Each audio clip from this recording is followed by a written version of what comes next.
தன்னோட அம்மாவை பார்த்து சிரிச்ச அதே சிரிப்போட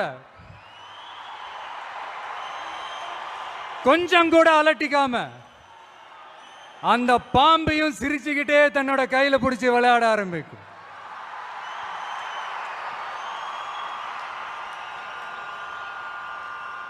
அப்ப அந்த குழந்தைக்கு பாம்பை கண்டா பயம் இல்லையான்னு ஒரு கேள்வியும் வரும்.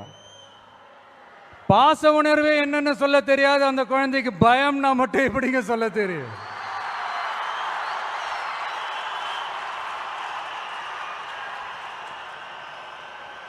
இங்க அந்த பாம்பு தான் அரசியல்.